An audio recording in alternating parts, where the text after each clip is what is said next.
Hey everyone, I'm Cece and welcome to Brunch Bites. Now, don't forget to hit the subscribe button and make sure you hit the notification bell so that way you don't miss any new content here on Brunch Bites, because so far the reopenings are looking pretty solid.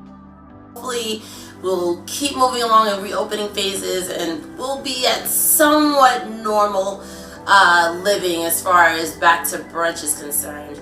But this video isn't necessarily about brunch. In fact, it's not about brunch at all. So today is the last day in Pride, and I've been thinking about doing this video for quite a bit, and after getting some advice and my primary partner Greg giving his blessing for me to do the video, I feel comfortable sharing some personal information with you, because the thing about Pride is that taking pride in who you are and not shying away from that. I wouldn't necessarily say that I am in the LGBTQ spectrum, but I do practice love and relationships outside of the social norm, and I have been scrutinized for it. Some would say that I land in the BDSM community. Frankly, you guys, I just want to live. I don't want to necessarily belong to a community with my love and relationships, but if there was a community, so to speak, I guess it would be BDSM. But essentially I identify as polyamorous and demisexual, which for some of you I know are scratching your heads at home like, demisexual, what the heck is that? So demisexual means that once I've built a good rapport with somebody, or I have a very strong emotional connection to them, that sex isn't still something at the forefront, but at the same time it's a big possibility if the connection is strong enough.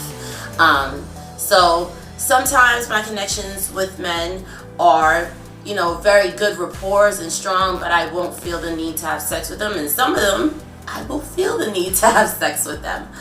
And then polyamory, essentially the way me and Pinky Up Greg practice polyamory is that we don't do groups, we don't do couples, no unicorn stuff. We pretty much date other people separately. Right now I'm currently not dating, just based on the fact of all the discouragement I've had with it. To be perfectly honest with you, when I started the channel, I was coming out of a really bad breakup that I'm still actually recovering from. But luckily, shout out to my spiritual advisor, I am getting better and better by the day. It's not a perfect process. It has not been an easy process, but to add to the cherry on top of all this, so I'm Christian. I love God. I love what Christianity, the foundations of it. I am not about religion per se. I am about, what God is about. And, God is a monogamous God. And so for me, this is something that I've had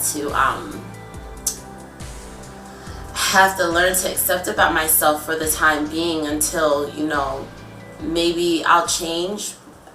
I can honestly tell you there's never been a time I've been in a monogamous relationship and stayed faithful. Not to say I'm proud of that, but to further explain my experience with monogamous relationships, I didn't cheat because I didn't love the person that I was with, or there was something wrong with them or wrong with the relationship. It was the fact that there were times that I was in a moment with a person and I wanted to just live and not look back and be like, I wonder what could have been of that, or whatever the case may be. Some of those experiences were great and some not so much, just like most things in life. But either way, you never know what road will take you. It could take you to the greatest thing that ever happened to you. I really have cried serious tears about, oh, I wish I were normal, or I wish that one man that was really good to me was enough for me, but I'm fascinated by different men. I like guys who are covered with tattoos and skateboard and are creative. I like nerdy guys who chuck dice and know all this stuff about coding. I like, the football players. I like all types of guys, and I shouldn't be scrutinized for something that, frankly, if you want my honest opinion, men have been doing for eons. And not only been doing it for eons, but they're not even polyamorous. It's like underground polygamy. I really hope that this video opens up some dialogue in the LGBT community, in the Black community, all communities, frankly, because to say that these things that I identify with are my choice, I can tell you now that it's not as easy as that. Thank you for, again, subscribing to my channel. It means the world to me. You have no idea what I've been through to get to this point. So, I will see you guys on Thursday for a brand new review. Bye, guys.